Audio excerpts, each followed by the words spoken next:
Bonjour et bienvenue sur gutopia.com, je m'appelle Guidou.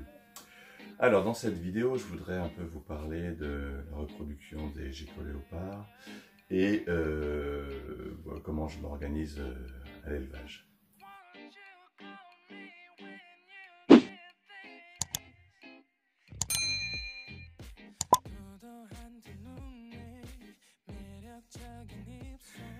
Voilà, mais avant toute chose, avant de vous parler de ça, je voulais vous parler d'une nouvelle vidéo de Earthworlds, de Reptiline, Nicolas Hussard. Il avait invité, alors c'était la vidéo du jeudi, du premier jeudi de septembre 2020. Il parlait des bienfaits et des dangers des UV avec le docteur Schilliger, le vétérinaire. C'était une vidéo super, je vous incite à aller la voir, c'était très simple d'explication, on comprenait tout, les schémas étaient adaptés et du coup ça fait relativiser. Oui, bonjour à la poupée, comment s'appelle cette poupée? Jasmine. Ah, c'est Jasmine, voilà, c'est Jasmine.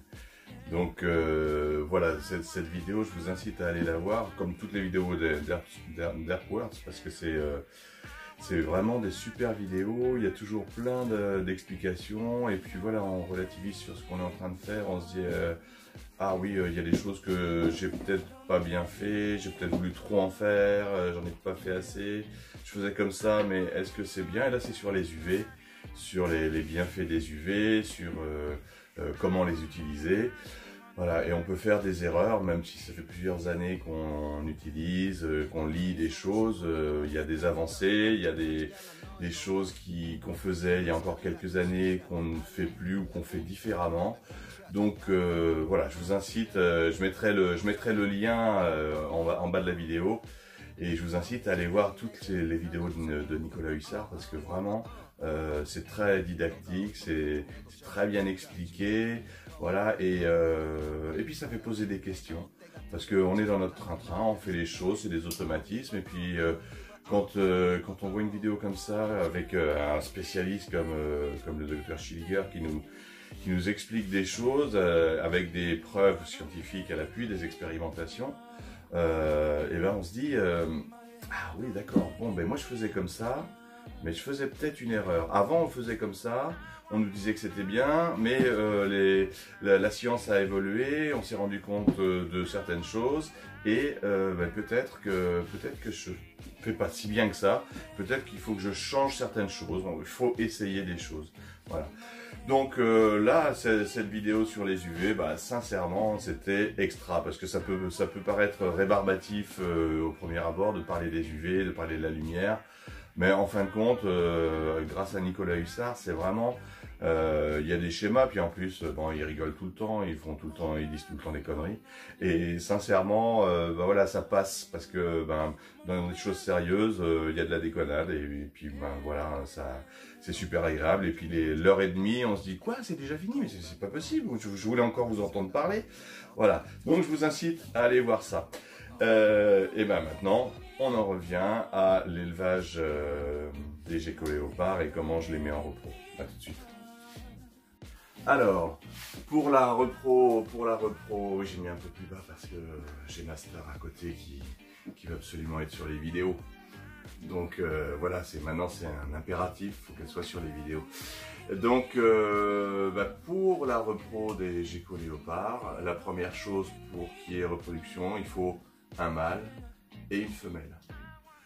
Ben oui, évidemment. Donc, mais avec les geckos-léopards, ce qui est bien, c'est que on reconnaît facilement les mâles des femelles. Je vous montre ça tout de suite. Donc, pour reconnaître le mâle de la femelle, le mâle, il a des petits pores en forme de V au-dessus du cloaque. Donc ça se reconnaît assez facilement, enfin, pas sur toutes les mutations, mais assez facilement. Et puis surtout, on voit les hémipénis qui ressortent bien, voilà, ça fait des renflements. Donc on reconnaît bien le mâle. Et puis quand on regarde la femelle, justement, il n'y a pas ces pores qui n'apparaissent pas, ou très peu. Et puis il n'y a pas non plus le renflement des hémipénis. Voilà, donc c'est assez facile de reconnaître les deux sexes. Il y a un grand dimorphisme sexuel quand même. Donc ça, c'est intéressant.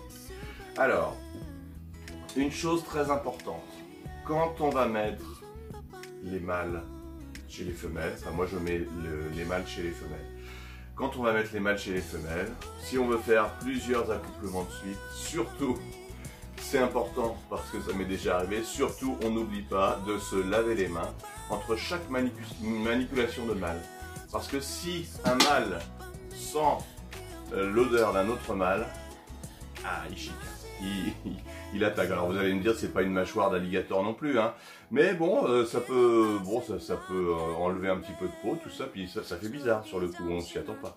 Donc pensez à ça, vous lavez les mains entre chaque manipulation de mâle. Donc ce qu'on fait, c'est qu'on met un mâle chez une femelle. Voilà, moi ce que je fais, c'est que j'ai un mâle pour 4 ou 5 femelles pour l'instant, et je les mets individuellement. C'est-à-dire que le mâle va chez une femelle un jour, le lendemain chez une autre, le lendemain chez une troisième, chez une quatrième, et puis le reste de la semaine, je le laisse se reposer et recharger ses batteries, parce qu'au bout d'un moment, bien sûr, il est comme tous les mâles, il faut qu'il se repose. Voilà, donc un mâle chez une femelle, et puis ensuite je laisse faire la nature.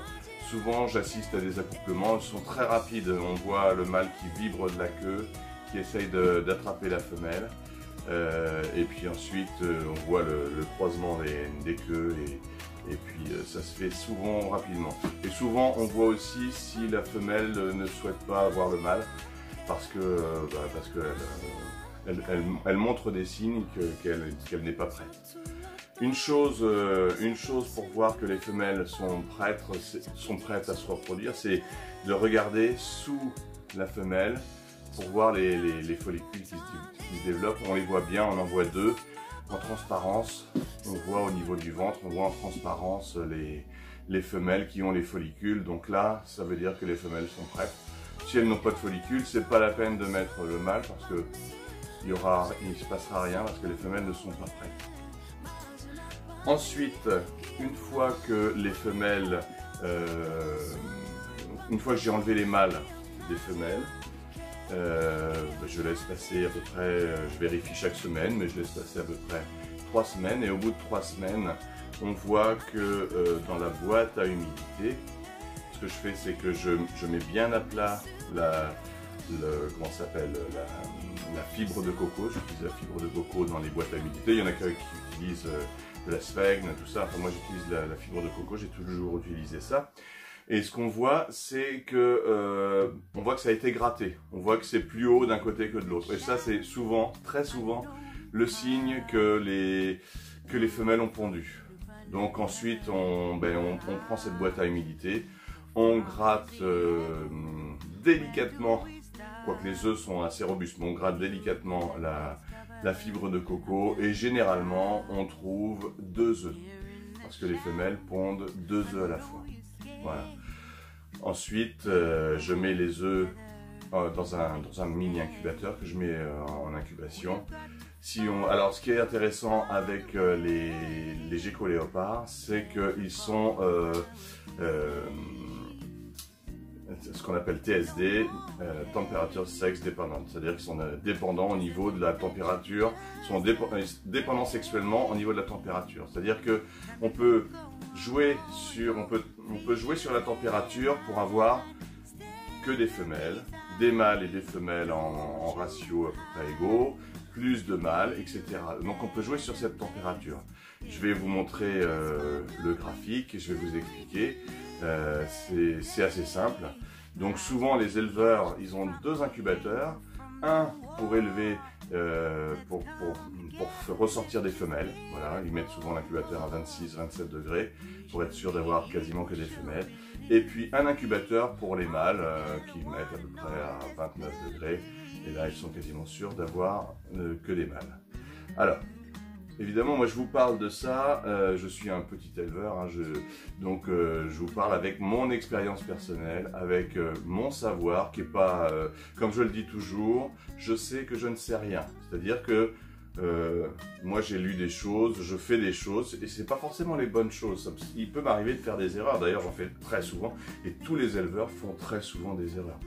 Donc si vous voyez que je dis des petites bêtises, parce que ça m'arrive forcément, dites-le moi gentiment. C'est pas la peine de dire « Ah l'autre non, non, non. Dites-moi gentiment « Ah bah là, est-ce que tu es sûr de ça ?» Et moi je vérifie comme ça et après je redis, mais si j'ai fait des erreurs, j'en reparle ensuite. Voilà, donc ensuite, une fois qu'on a mis les œufs en incubation, et ben, on laisse incuber et on attend que les petits ressortent. Une chose importante, c'est d'avoir un cahier ou d'avoir un logiciel pour bien tout noter, parce que quand on a plus d'un ou deux couples, ça peut vite devenir le bazar et quand les petits ressortent, on peut être perdu dans les petits. On se dit tiens, c'est quelle mutation déjà, c'était quel père, quelle mère. Donc avoir un petit cahier ou avoir un petit logiciel, ça permet d'avoir, de savoir qui est la provenance de chaque bébé. Voilà. Comme ça, on connaît non seulement le phénotype, c'est-à-dire la couleur externe, on sait ce que c'est exactement, mais on connaît aussi le génotype, c'est-à-dire s'il est porteur d'autres mutations. Et ça, pour les éleveurs, c'est important quand ils veulent acheter des petits. C'est important pour eux de savoir s'ils sont porteurs de telle ou telle mutation pour pouvoir faire des croisements. Ça, j'en avais déjà parlé, hein, de la génétique. Voilà. Donc, et puis ensuite, eh ben, bien sûr, on les met, les petits, dans des petits braplastes parce qu'ils ont besoin de très peu d'espace. Comme tous les reptiles, enfin comme tous les reptiles, comme beaucoup de reptiles que je connais, les petits sont plus rassurés et moins stressés quand ils sont dans des petits espaces. Et donc, ils se nourrissent mieux et ils grandissent mieux. Donc, moi, je les mets dans des petits espaces, dans des petits braplastes, là où je mets aussi mes petits colubridés, mes petits serpents d'aiguille, tout ça. Mais voilà. Ensuite, une fois qu'on a les petits, ben, on va les faire grossir avec une alimentation adaptée, avec de l'eau, bien sûr. Et puis aussi des vitamines, enfin du calcium et un petit peu de vitamines, en faisant très attention avec les vitamines parce que il ne faut pas faire des hypervitaminoses parce que ça arrive assez régulièrement. Et là, je vous parlerai justement de ce dont a parlé le docteur Schilliger et puis Nicolas Hussard sur la nécessité des UV pour tous les insectivores. Et ça fait un petit peu réfléchir sur nos méthodes d'élevage. Voilà. Parce que moi, je lisais souvent des articles dans Reptile Mag ou sur certains bouquins qui sont faits par l'excellent, comment est-ce qu'il s'appelle? Je vous redirai ça, je vais le retrouver, il est assez connu, il fait plein d'articles, qui parlaient beaucoup de lumière, d'UV, de nécessité, de tout ça. Et c'est vrai que les éleveurs internationaux ont tendance à faire autrement. Et moi, ça fait réfléchir et on se dit peut-être qu'on va faire autrement. Voilà, donc mais je vous en reparlerai de ça. Il faut que je digère tout ça, tout ce que j'ai entendu. Voilà.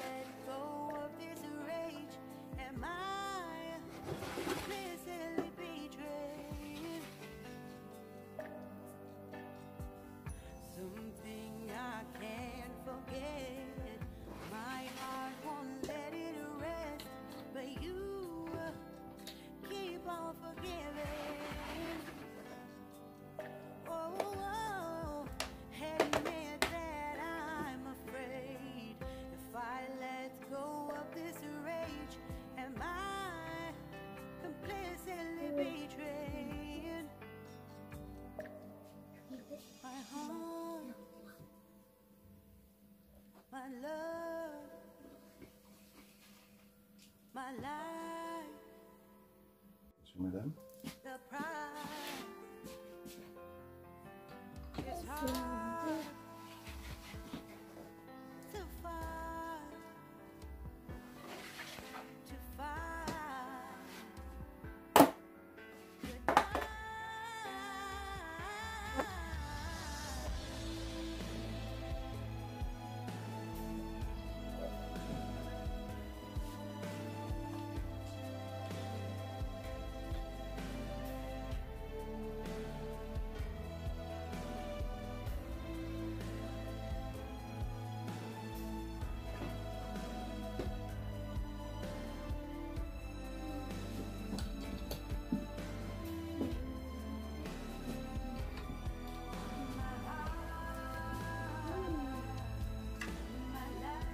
Tu l'as mis sur un caca, papa.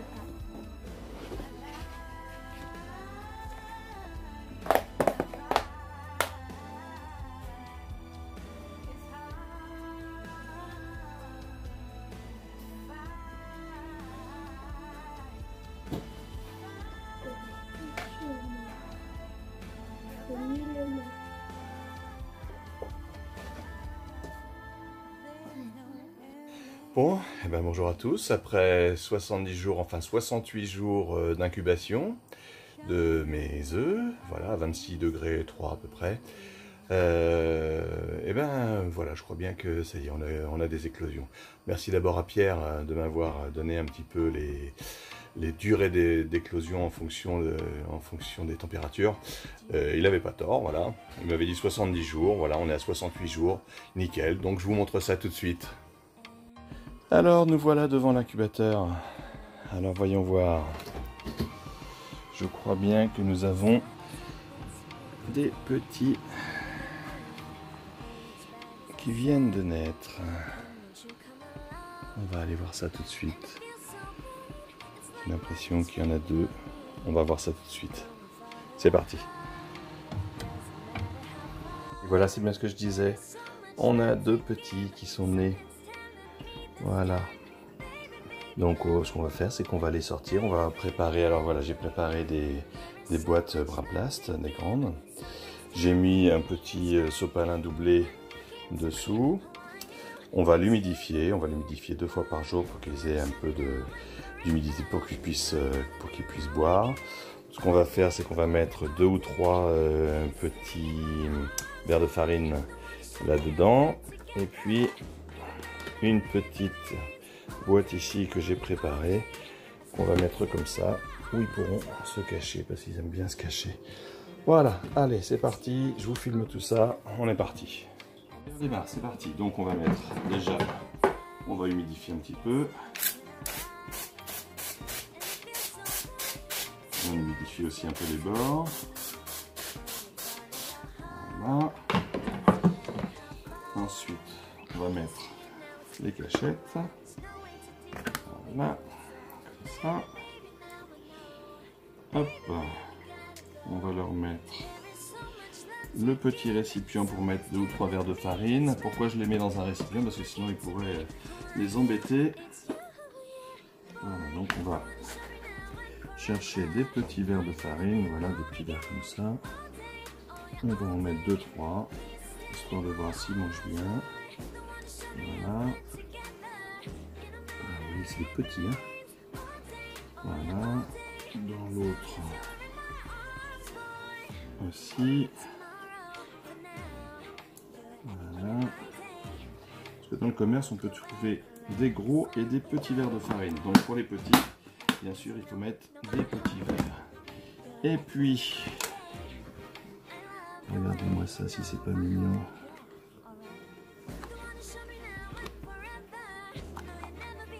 Regardez ça, si c'est pas mignon tout plein, ça. Voilà. On va pas les embêter. Ils sont sortis ce matin. Je sais pas si j'espère qu'on voit bien. Ouais, voilà. Regardez-moi ça. Donc, on va les sortir délicatement. Et puis, on va les mettre dans la petite boîte.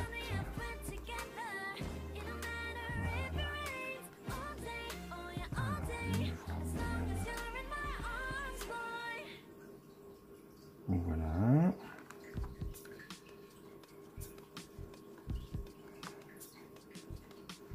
Et voilà un deuxième. Voilà. Là, ils sont beaux, hein. Je vais en profiter pour sortir. J'ai un œuf qui est moisi. Donc, je vais le mettre à la poubelle. Hop. Voilà, j'en ai un qui n'est pas très en forme, mais je le laisse quand même parce qu'il est pas loin de l'éclosion. Donc là, voilà les œufs qui sont là. Je m'en occuperai après.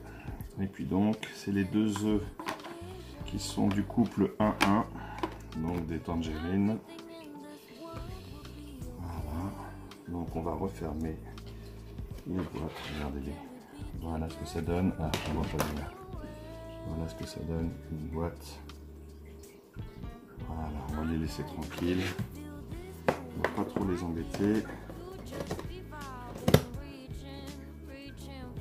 Alors, moi je suis pas un spécialiste, hein, mais loin de là, mais souvent on entend parler que des personnes ne mettent pas d'eau dans les enclos, dans les boîtes, dans les tiroirs des geckos léopards. Alors moi j'ai l'expérience avec des petits geckos léopards, des juvéniles qui sont quand même assez gros et puis des adultes. Et je me rends bien compte que les adultes boivent plus que les petits dans le petit abreuvoir.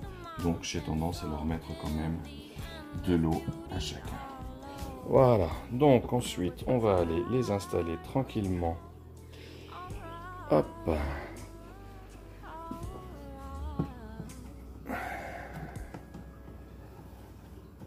Dans leur petit tiroir où ils vont grandir tranquillement. Voilà, on voit qu'ils commencent à regarder un petit peu ce qui se passe tout autour. Voilà. Donc ça c'est pareil, ça, je vous en avais déjà parlé, c'est Alurac hein, qui fait ça, qui propose ça. C'est très très bien fait. Moi j'aime bien à l'utiliser. Vous voyez, j'ai d'autres animaux en ce moment qui sont à l'élevage, à un grossissement. Ah bah regardez, il nous regarde celui-ci. Je pense qu'il doit boire aussi. Voilà, donc les voilà installés. Ils sont tranquilles. On va aller remettre les œufs maintenant tranquillement dans l'incubateur parce que j'en ai d'autres qui sont... Voilà, donc oui, je vais remettre tout de suite les œufs dans l'incubateur parce que j'en ai qui sont en attente, qui ne devraient pas tarder. Peut-être même demain, on verra. Mais bon, je vais boucler cette vidéo là parce que maintenant, voilà, vous avez vu du début à la fin comment ça s'est passé jusqu'à l'éclosion des petits et l'installation des petits. Moi, je les installe comme ça. Mais c'est ce que je dis toujours, hein, c'est ma façon de faire. Voilà, je remets dans l'incubateur. C'est ma façon de faire. C'est pas forcément la meilleure façon. Je fais peut-être aussi des erreurs. Mais moi, j'ai appris quelque chose depuis 40 ans que je m'occupe d'animaux. J'ai appris que on n'est jamais sûr de rien. Faut pas poser d'axiomes parce qu'on n'est jamais sûr de rien dans l'élevage. On peut toujours se tromper. Moi, je me suis trompé régulièrement. Je me trompe très souvent.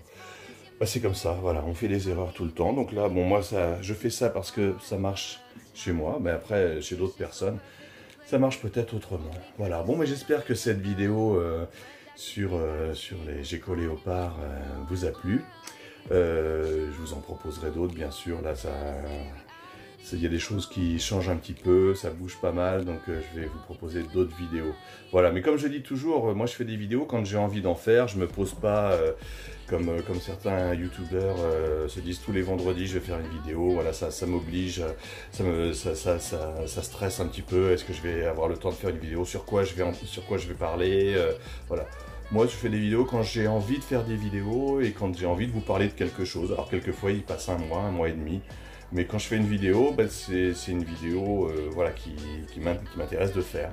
Pour vous parler de quelque chose en particulier qui se passe dans l'élevage ou hors de l'élevage. Voilà. Bon, j'espère que ça vous plaît toujours. J'ai vu que les abonnés, ça grossissait un petit peu. C'est bien, je suis content. C'est ce que je dis toujours. Je fais pas ça pour ça, mais ça fait toujours plaisir de voir des pouces bleus, voilà, des gens qui s'abonnent. Ça veut dire que ça plaît. Donc j'espère que voilà que cette vidéo-là va vous plaire comme les autres. Voilà, donc je vous dis, je vous tiendrai au courant de tout ça. Je vous dis à bientôt sur Cutopia.com et surtout n'oubliez pas, contre vents et marées et surtout contre les cons, et il y en a beaucoup en ce moment, croyez en vos rêves. Allez, salut à tous.